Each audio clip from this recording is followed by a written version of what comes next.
Winning belongs to them, and it's your job to take it. In 1993, Michael Jordan agreed to an interview with CBS's Connie Chung, during which she asked if he had a gambling problem. "No," he said, laughing. "I can stop gambling. I have a competition problem, a competitive problem." Not a single person who has ever known MJ would disagree with that. I learned this day he hired me. He was my first pro client. I was working as a trainer in a health club, making $3.35 an hour with a master's degree, and decided to send letters to every player on the Bulls offering my services. Every player, that is, except Michael Jordan, because I figured he'd be the last guy who would want to hire a trainer, and of course, he was the only guy who wanted to hire a trainer. He was the best player in the league, but he still hadn't made it to the finals, and he realized he couldn't physically withstand the bigger and stronger players who were killing him on the court. He wanted to compete at even a higher level, and he was willing to do the extreme work to make that happen. He saw my letter in another player's locker and had the team doctor call me. After 3 months of interviews with the Bulls' doctor and head athletic trainer, I was given an address and told to show up the next day. I was not told which player had requested to meet me, and I was so grateful for the opportunity that I didn't want to blow it by asking. But I had sent 14 letters, and I had 14 different plans laid out for all the players it could possibly be. I get to the house, ring the bell, and Michael Jordan opens the door. The one player I never planned on seeing. He's in full Nike gear. He looks down at my shoes, Converse. He stares at them and shakes his head. So I pull off the shoes, wondering if maybe I should offer to set them on fire, and realize there's a hole in my sock. I put the shoes back on. He's just watching, says nothing. We met for an hour. I explained what I could do for him, and he said, "This doesn't sound right." I answered, "It doesn't get any righter." He agreed to give me 30 days and told me to get whatever equipment we'd need because we'd be working out at his house. I started mentally calculating how long it would take to locate the right weights and machines, get them ordered, shipped, and installed. Remember, this was 1989. Before online shopping, you had to physically go to stores to buy the equipment or order from a catalog. At best, it could take a week, maybe longer. I asked when he planned to get started. "Tomorrow," he said, ending the meeting. As I walked out, he took one last look at the Converse on my feet. "Never again," he said, and shut the door. From that moment, everything I did was about making both of us better every day. His body, his game, my skills and knowledge, my shoes. The competition never ended, whether you were the other team, the other players, the other shoe companies. For me, it was an instant competition to see how fast I could set up his gym. Yes, we were ready to go that next day, and how I could deliver those results in the next 30 days. I did, and those 30 days turned into 15 years. Keeping up was essential if you were part of MJ's world. You didn't only have to keep up with his mentality and drive, he expected you to keep up with your knowledge, your skill, your pace, your desire to win. That was non-negotiable. The first time I traveled with him, it was during the off-season, and he was taking his entire personal team. He had his security, his advisors, a couple of close friends, and of course his trainer. He told us all to meet at his house, and we traveled to the airport from there, driving our own cars. MJ jumps into one of his high-performance automobiles, I think it was a Ferrari, and says to everyone, "You better keep up." I'm in my father's 1987 Sterling, not the fastest car ever made, but somehow I managed to pull up at the same time he did.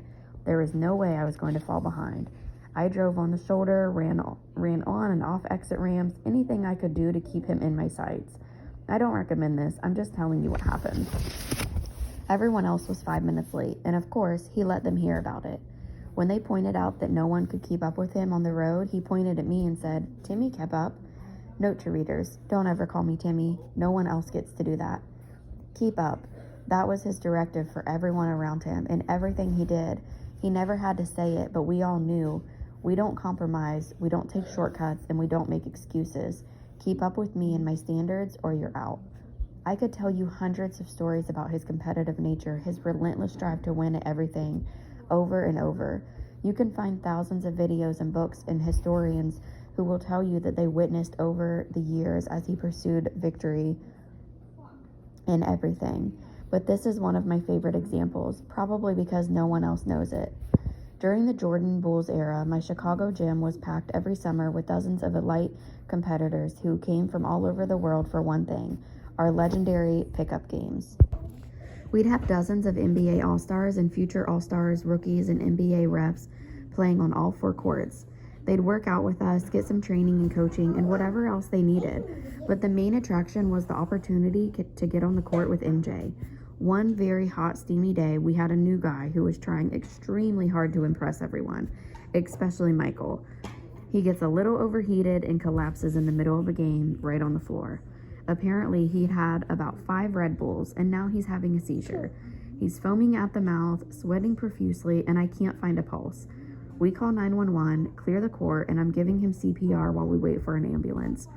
And while I'm pumping this guy's chest and making sure he doesn't die on my floor, I feel someone stand over me watching what's happening. MJ. I think he's having a heart attack, I tell him. Evidently, he says. At that moment, the guy opens his eyes, slowly sits up, looks around, and sees Michael Jordan standing over him. He's embarrassed, but at least he's breathing. Michael looks down and says, "Is he okay?" "He's alive," I said. "You good?" Michael asks him. The kid looks up and smiles weakly, a little groggy, but he says, "Yes, sir, I'm good." "Good," says MJ. "Get a sub. I got a game to win." That's a competitive problem, but if you're going to be the greatest of all time at anything you do, it's reasonable and essential to also be the most competitive. No excuses, no apologies. If that feels extreme to you, you're correct. Extreme results require extreme competition, because when someone else has what you want, you need to go get it. If you consider yourself a highly competitive person, if you never turn it off and never slow down, if others say you're crazy and obsessed and it's all too much, I challenge you to be okay with that. I challenge you to keep competing with the same confidence and commitment that has taken you this far. When others talk about your competitiveness like it's a bad thing, remind yourself they can't relate to how you feel because they've never felt it. That's their loss. It should not be yours. You can control those competitive urges, but why should you have to? Winning has no loyalty to you.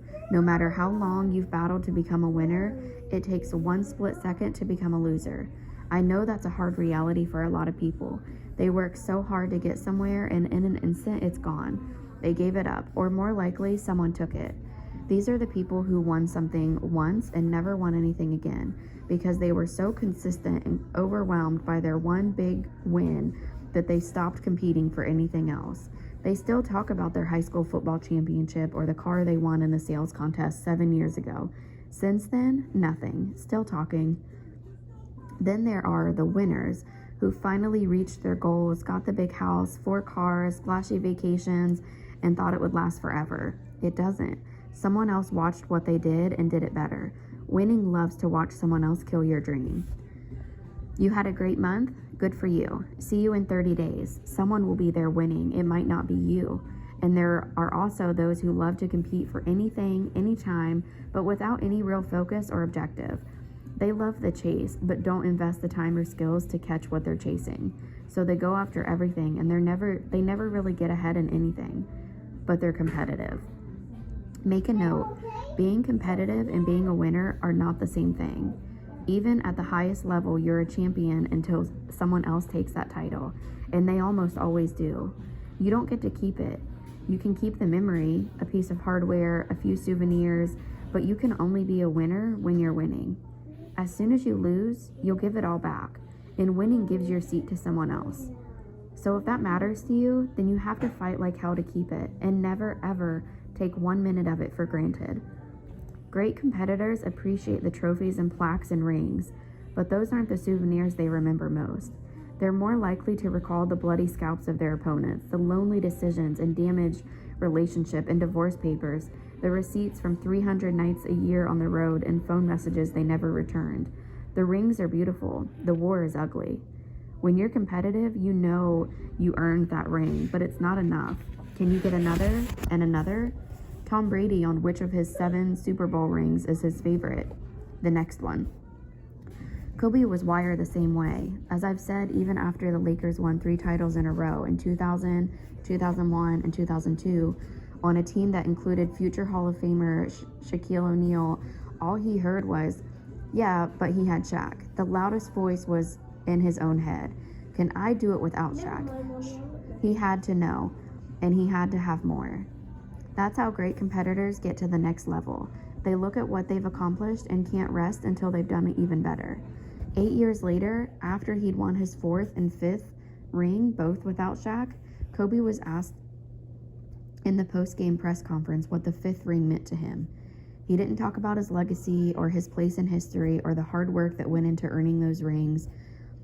With his 2 little girls on his lap, he smiled and said, "I just got one more Shaq. You can take that to the bank." Then he paused and added, "You know how I am? I don't forget anything." If that resonates with you, I'm guessing you've competed and won, and you know that gorgeous feeling of beating a rival, a competitor, a colleague, a friend, yourself. You know how it feels to overtake someone and keep going like they weren't even there. You don't look back at what you left behind. All you see is winning, looking amused and nodding at you with approval. But if you haven't experienced this, if you feel like you're not competitive enough, if you worry that there's something missing in you, if you're not seeing results, you need to hear this. The ability to compete is in all of us. You compete for something every minute of the day with every decision you make. At the basic level, you compete with daily obstacles. Should I go to the gym? Should I skip this donut? Can I get out of the house on time? Will I get my work done today? That's where it starts. If you can't win at those things, you're not going to win at anything else. If you're trying to quit drinking, but every weekend you still go out for a drink, you lose every weekend. The right decisions take you to the next level, closer to winning. The wrong decisions keep you exactly where you are. When you can win those small victories, you can start competing for more. I need to increase the intensity of my workout. I want to lose 15 pounds.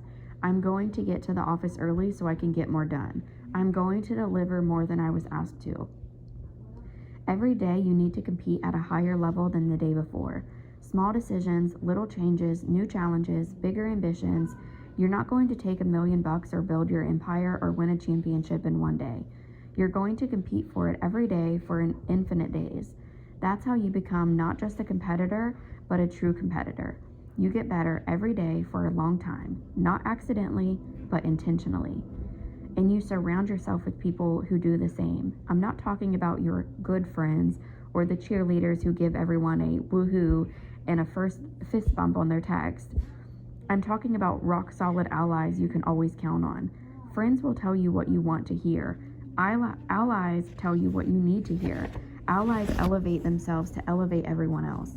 They don't have to be your friends. Hell, they don't even have to like you, but they share your vision and your goals and your thirst for the same result. These are the ride or die partners who never ask why or how much. They already know, and they'll take a bullet for the cause. You don't have to ask, how was your weekend? Because you know how they spent it the same time the way you did, figuring out ways to get better. That was how Dwight Howard unwittingly allowed Kobe and Shaq to rebuild their relationship. It wasn't until Kobe played alongside Dwight that he came to really appreciate Shaq as a teammate, an ally, and a competitor. When you deliver greatness and never have to talk about it, allies don't make excuses and won't listen to yours. It's not enough to come up short and say, well, we worked so hard, we gave it our best. Winning wants you to say nothing and just show the results. Great competitors communicate with the fewest words possible. A look, a glare. They don't react to hype or cheerleading. I don't know about you, but I get tired of the motivational drill sergeants who talk down to people as if they're simpletons. You gotta win, you gotta get it. This is your time. Outwork the competition, stay up late, get up early, fight, kill, own it. Did you not know any of that? If someone is preaching to you on that level, it's because they don't think you'll understand straight talk about what competition really feels like. They may not even know. It's not about jumping up and down or hollering or getting pumped up. That's low-level BS. It works for a moment. I've heard coaches at highest pro level talk to their players like they're still in grade school. Play for the name on front of the jersey, not on the back. Leave it all on the field. We need to play all 60 minutes. You've been hearing those things since you were riding your bike to play at a local park. If you're a professional athlete, even if you're still in college, you should never have to hear them again. If I ever once spoke to any of my clients that way, they'd laugh at my face and then bounce me out of the gym. As we've discussed earlier, competition isn't about getting loud and vicious and excited. You can be the kindest, most gentle person in the world and still be competitive in every way.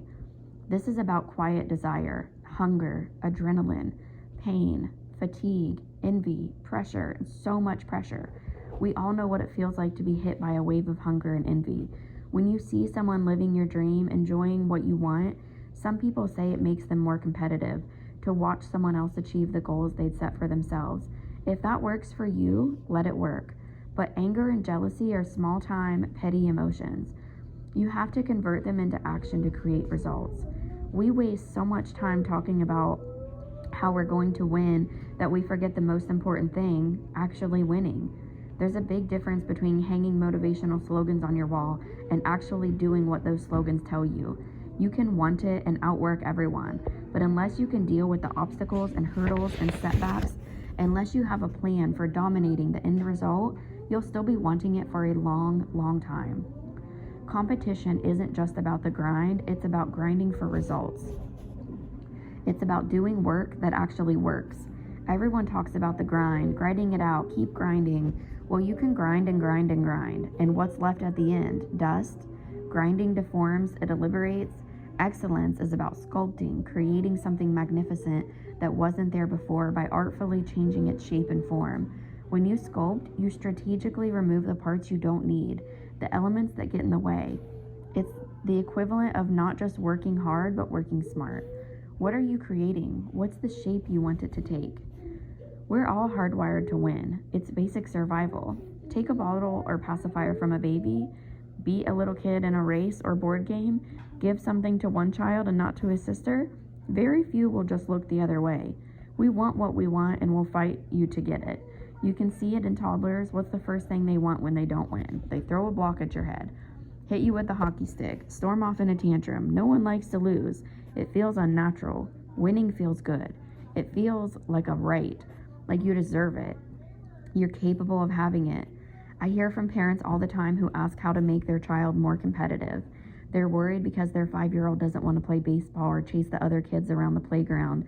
They think that's going to translate into a lifetime of passive failure. They want to teach their child to want it. Some of those parents are ultra competitive themselves and can't understand why their kids aren't the same. They've achieved at such a high level that they can't accept their own children not having the same fire and obsession. Others are parents who've never won anything and want a second chance through their kids. They can't win on their own, so they push the kids to deliver on dreams the parents never achieved. They'll invest everything they have in their child's sports or activity in the hope that the kid will be good enough to get a college scholarship. Whether that's the child's dream or not. These parents all desperately want to know, how do you teach competitiveness? You don't teach it. You can inspire it. You can set an example. You can talk about expectations, but you can't teach someone to want something. Winning is all about you.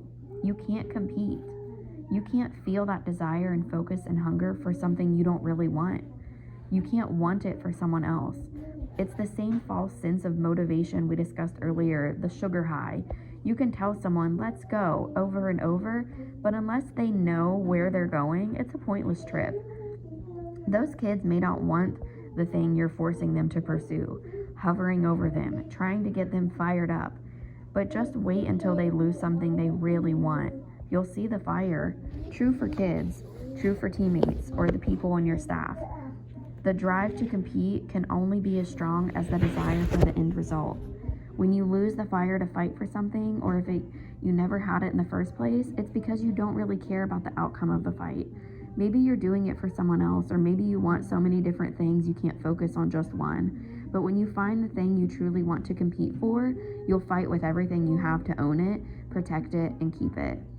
Competition tells you what you really want. It responds to your desires, your emotions, your instinctive craving, so much that you'll crawl through hell and back to get the thing you crave. You don't even have to think about it. You just know that that is mine. The reality of competition is this. To achieve at the highest level, you have to crave the end result so completely that nothing else matters. And you have to crave it for yourself, not for anyone else. You can't lose weight for anyone else. You can't build a business for anyone else. You can't win a championship for anyone else. If it doesn't burn within you to do it, you can't succeed. If your business is stagnant, if your results are weak, if you're not growing toward your goals and potential, there may be a reason that it's not what you think it is. Because when you find that challenge you truly want to compete for, nothing and no one will be able to stop you. Winning wants all of you. There is no balance. When my daughter was around 5 years old, she was watching me pack for a long road trip, and she asked, "Daddy, why do you have to travel so much?" "This is how I take care of our family," I told her. "I travel for my work so I can take care of you and Mom and put food on the table." She was quiet for a moment, and then she said the words that stung me harder than anything that has ever been said to me. "If I eat less, can you stay home more?" I had to look away so she didn't see her dad in tears. It took me nearly 13 years before I could tell that story without losing it. And even as I write this, well, it still hits me hard. I suppose in a movie the dad would have given his thunderbolt moment and decided to never travel again. He'd never miss a school play or a volleyball game. He'd never have to call home across the world to say happy birthday to his little girl. I kept packing. Of course, I hugged her and told her I'd be back soon, and we talked about the great things we do when I returned, and we did all of them. But on that day, I kept packing. How do you explain to a 5-year-old, or to anyone for that matter, that they're the most important thing in your life, but for right now, this other thing over here is all you can think about? If you've never felt that sick feeling of disappointing someone because you're consumed with your own goals, you've never experienced the intoxication of winning. Winning wants all of you. It doesn't recognize love or sentiment. It doesn't care about your other responsibilities and commitments. It demands obsession, or it will find someone else to consume. For me, that obsession is my commitment to my clients. Being there when they need me, and even when they don't know they need me. Asking them questions no one will ask. Working as hard as they do, and sometimes harder. And in my line of work, that means being where they are, anywhere in the world. It means studying everything they do, how they move, how they feel. It means obsessing about how to be 0.0001% better. It means having to sometimes disappoint a 5-year-old. It hurts me to write that, but we're about to talk about the sacrifices and choices we make when we're chasing our goals, and I'd be lying if I told you it was easy. It's not.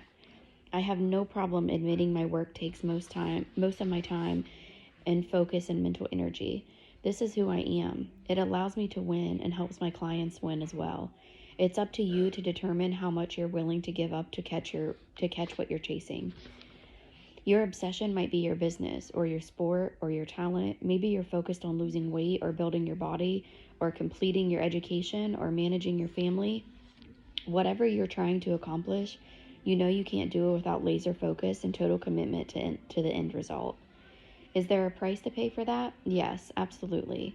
When we're driven to achieve something that requires all your time, all your focus, all your heart, it's extremely difficult to create meaningful space for anything else. You can't achieve balance in all areas of your life. I know this topics make many people uneasy because very few are willing to admit to that degree of obsession. They feel selfish, neglectful, guilty about their own choices. They start questioning their priorities.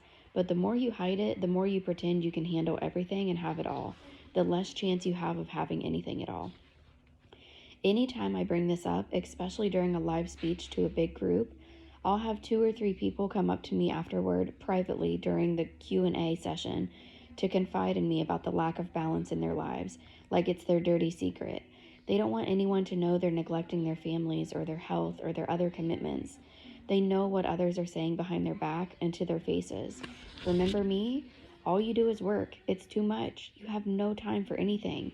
You need to slow down. We never see you. When is this going to end? You're supposed to work out, but not to be obsessed. You're supposed to work, but not be a workaholic. You're supposed to do everything others want you to do, but still have balance. The voice in your head can be equally harsh. I need more time for the family. I need to work out. I need to lose weight. I need a vacation. I have a list of 200 chores. I always told myself I'd write a book. Is this all worth it anyway? Listening to all those voices is like following Google Maps, Waze, and MapQuest at the same time. Everyone is giving you different directions with different arrival times. Fact, if you're trying to get to all those destinations at once, you won't arrive at any of them. Instead of feeling focused, you feel panicked, chaotic, out of control, and so overwhelmed you can't accomplish anything.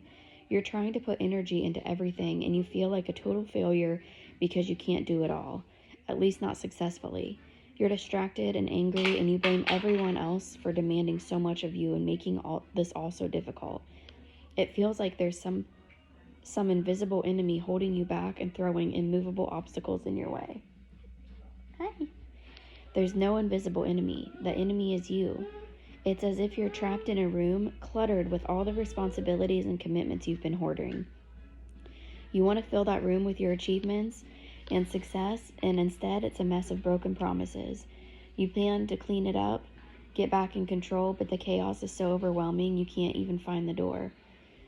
And instead of succeeding at the one thing that could make a serious difference, the thing that could make you a winner and allow you to take everyone else with you, give you financial freedom, and finally create more time for everything, you look up at winning with a sorry shrug and say, "Can't make it, I'm too busy." Time for everything equals time for nothing, and winning at nothing. Winning wants all your time and attention. It needs to be the only thing on your mind 24/7. It might reluctantly allow you to spend a brief time on other things as long as you return quickly and never stop thinking about where winning wants you to be. You might physically be somewhere else, but mentally you never leave. So when you tell me you want to be relentless, you want to win, you're obsessed with success, but you also want more balance in your life, I want to give you the truth. There is no balance for those who are committed to winning. Stop fighting it. Stop feeling guilty about it. Stop looking for it and start creating a life on your own terms that works for you and your goals so everyone can win. If it makes you feel any better, you're not alone if you think you're lacking your inability to balance all parts of your life. It's the common issue most in my business clients. While athletes have a season that begins and ends, allowing them to unplug and refresh for a couple months, most people don't have 2 or 3 months to shut down and restore balance in their lives. There's no off season. The work goes on and on and on. The race never ends. A sense of balance is personal, and it's different for everyone. You don't find it by trying to make everyone happy. You create it by taking a hard look at what you really want and what it will take to have that in your life. Your life, no one else's. If you're worried about what's normal, what others will think, and whether they'll approve, you're done. Keep fitting in. Winners stand out. It's like having a custom-made suit. You want this fabulous fabric, those buttons, the lining, and the pants that should be this long. To you, it's the hottest suit ever made. Then someone else looks at the suit and comments, "Why would you get that lining? Are the pants a little long? I wouldn't get that color." Well, maybe you wouldn't, but I would. Get your own damn suit. This one is perfect for me. Look, I want you to have success and still have time for family and friends and relaxation and fun. I want you to be there for your kids. They need you. I want you to have a happy relationship with a partner who wants the same things as you. I want it to be easy and organized, and I want everyone to stop being disappointed and angry at you. Most of all, I want you to stop being angry at yourself. But I also want you to have your goals and your dreams, and I want you to win. And to have all of that, something will have to give for now. You can't have it all at the same time, and you'll have to get used to the reality that certain things will have to wait. But that's the first thing people do when they feel life is unbalanced. They start adding, "I should get a dog. I need to do more charity work. I have to help my friends move. I'm supposed to do this party." Now they don't have time for the one thing they really want, so they have to give up other things just to keep up. "I'll sleep less. I can get up at 3 a.m. I'll work out before dawn. I'll stay up extra late and work all night. I can get it all done." No, you can't. You have to master the art of no. No is a complete sentence. It requires no interpretation, and everyone around the globe understands what it means. They might not like what it means, but they understand it.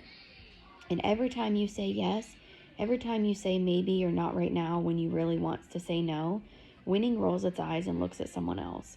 Why is it so hard to say no? I know you want to help people, you want to be nice, you want to show that you can take on everything and make it all work, but winning doesn't need you to do any of those things.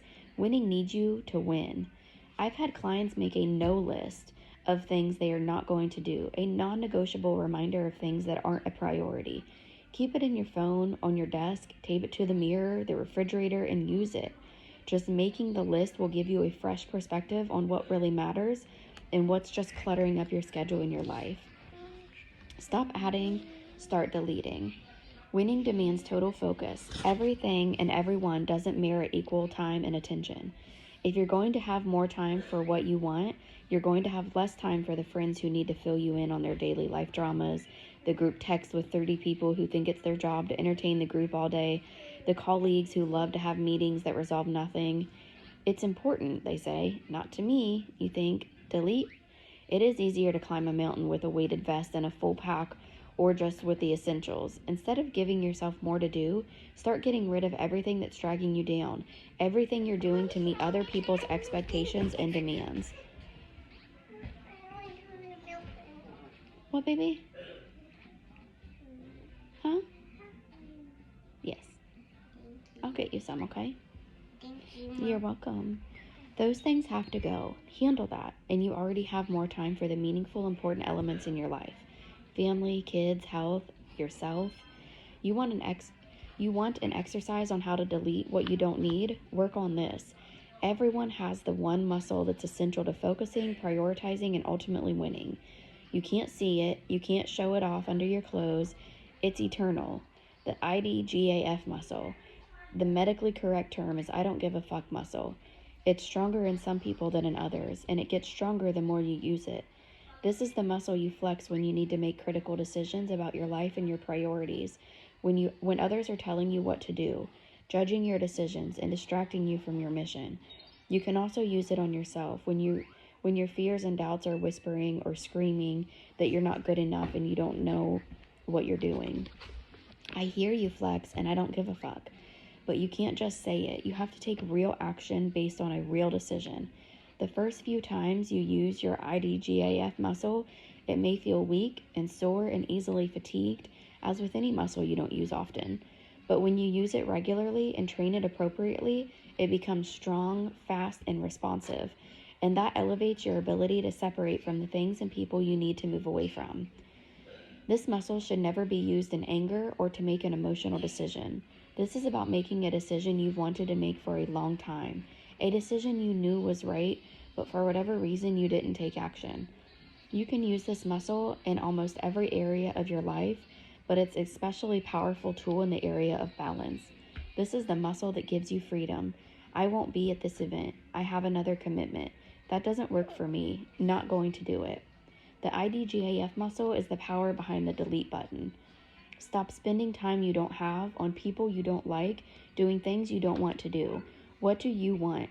More time to work? More focus on your goals? More time in your relationship? More time to yourself? Figure it out and make a decision. Otherwise, you won't be happy in anything. And when you do make decisions, stop apologizing for it. If you need to acknowledge the difficulty of the choice you made, do it once. After that, every apology you make weakens your confidence and belief that you made the right choice. If you truly DGAF, then don't. I know there are those who can't buy into this. Oh, if it was only that easy. It is that easy when you know what you want and what you don't want. If you want to win, if you want success, I mean really want it, not just kind of sort of want it if things work out, you'll know for sure you do not GAF about and what to delete. That's how you create balance that leads to success. Picture a scale. On one side, you have winning. That's it. All your dreams and goals and ambitions, they all go on that one side. On the other side, everything else. Family, friends, entertainment, vacations, commitments, obligations, whatever else is in your life. If you're reading this book, I'll assume the winning side of the scale probably carries more weight than the other side. But maybe you feel the need for more balance, so you can start messing with that scale, adding and subtracting from both sides. Work a little less. Visit your in-laws more. Stop checking emails on the weekends. Start hanging out with your friends. Invest less money on your business. Spend more on the new car. Keep tinkering with that combination until you finally achieve perfect balance. Everything is even and equal. Congratulations. Now look at the result. What's the number on a perfectly balanced scale? 0. You want 0 happiness? You want 0 success? You want 0 results? You want 0 achievements? You gave everything equal weight and balance. and balanced yourself right out of the race. If you want to excel at anything, you can't live in a state of total balance. Winning needs to dominate that scale until its side dips as low as it can go, under the weight of your commitment. It can't completely collapse under the weight like a seesaw when a kid jumps off too fast and the other side comes crashing down, but it has to withstand as much as you can take, maybe a little more. It's your responsibility to remain in charge of that scale. So if you're controlling it and it's not controlling you, when it gets too heavy, when you need to add a little more to the other side to lift you back up, you decide what's going to be added. No one else gets to decide that for you. Now you're starting to create balance for yourself. Stop depriving yourself of what you need to perform at the highest level. You need to be able to focus. You need sleep. You need to eat well. You need to stay healthy. Stop feeling guilty about taking care of yourself. It's essential if you're going to go the distance, and it's the best way to take care of everyone else who's relying on you. Believe me, I understand the conflict. No one wants to lose a relationship or hurt the family or damage friendships, but guaranteed, if you're chasing a dream or working tirelessly toward a goal, it's costing you something in your personal life. And if it isn't, you're probably not fully committed to those dreams and goals. That's for you to decide. But I don't know too many high achievers who haven't struggled with relationships. I don't care what they show on their social media or the family holiday card.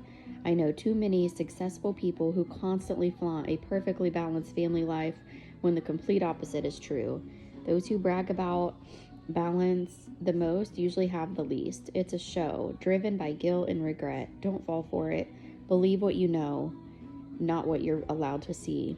At some point, there's going to be a disconnect between the pursuit of winning and giving energy to everything else around you. Others will say, "You're a million miles away." You'll think to yourself, "Only a million?" And then you realize you're exactly where you need to be. I watch my clients go through this every day, every season, every year. They miss birthdays, holidays, Mother's Day, Father's Day, graduations, weddings, Christmas. If you're an NBA superstar, you're rarely home for Christmas. Most people shrug and say they get paid plenty to do that. Yes, they do. Doesn't make it any easier when you're not there to play Santa for your kids or watch them open presents, or when you're missing the birth of your child because you're in another city competing for a championship. Living without balance means asking others in your life to understand, support, and wait. It takes a strong and confident person to stand with you while you chase your dreams and put everything else in their life on hold.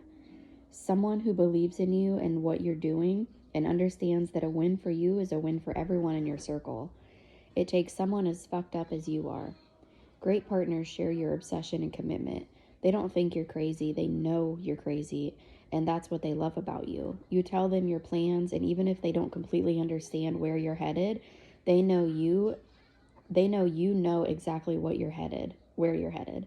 The only question they'll ask is, "You want me to drive?" If you can find that person, consider yourself fortunate. Your greatest partnerships, relationships, marriages, friendships will be with people who share your craziness for the end result. That's why I work so well with my clients. I'm as obsessed and fucked up as they are about winning. If you need partnership and support, ask for it. Don't assume you're entitled to it, and keep those people alongside you, not behind you in the background. If they're important to you, let them be important. They can't feel as if it's all about you and they're stuck in your dreams with nothing for themselves. They have their own dreams, and if you're not willing to support their aspirations, they probably won't stick around to support yours. Everyone has a responsibility to keep creating wins and benefit the partnership. Your respective ambitions don't have to intersect. You don't have to love what the other is doing. It doesn't mean working in the same business or even doing the same job. It means being aligned with what each of you needs to do with total mutual respect and support. Without that, it's a broken partnership. Your partner's role is as important as yours, and if you want to keep him or her happy in that role, you need to be realistic about what's ahead. If you say you need a month to handle your business, handle it in a month. If you need 5 years, admit it's going to take 5 years. Don't ask for a couple of months and then still be absent physically or mentally 10 years later. Be honest. This is going to be hard. It might not be pleasant. I'm going to do this for us, and I appreciate what it will cost you. Stick with me. It will be worth it. Then make sure it's actually worth it. When you're present, be present. Put the phone down. Close the laptop. Don't just carve out time for the people in your life. Invest in that time. Give something back to those who have given to you. Your race isn't over and you still need them. Make it worth their time to continue investing in that. Balance is an unforgiving tug of war with winning on the other side. The flag is in the middle, right where balance lives. It's not here or there. It's not winning or losing. Dead center, average.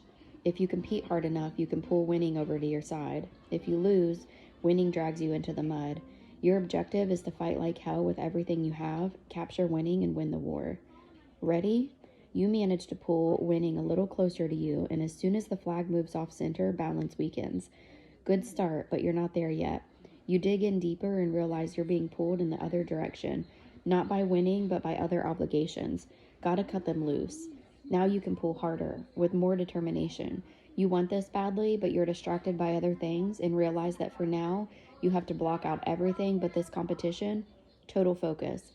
Balance is completely gone, and now your focus gets sharper, your anger gets stronger, your muscles are burning, the skin is tearing off your hands, you can't breathe. More, harder, another step, pulling until your arms are trembling. It's just you and winning now. One more step. Almost there. And winning takes a giant leap backward, laughing, and yanks you back to where you started. Flag back to the middle, balance restored. You can't let go. You cannot let go. You can't lose. You've come so far and sacrificed so much. You don't even realize how filthy you are. You're oblivious to the mud on your shoes, the bleeding blisters on your hands. You simply don't care and won't stop until you win, or winning makes you quit, and you're not going to quit.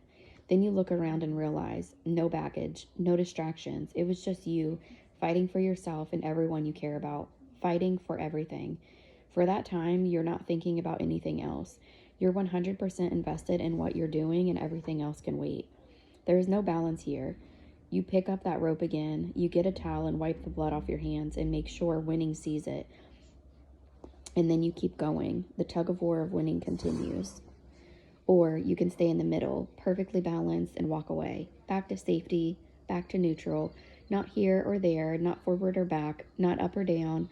You're not alone anymore because everyone else is in the middle with you, where no decisions or commitments are made, and you can stay average forever. It's nice, it's calm, but it sure as hell ain't winning. This is your battle, your race to greatness.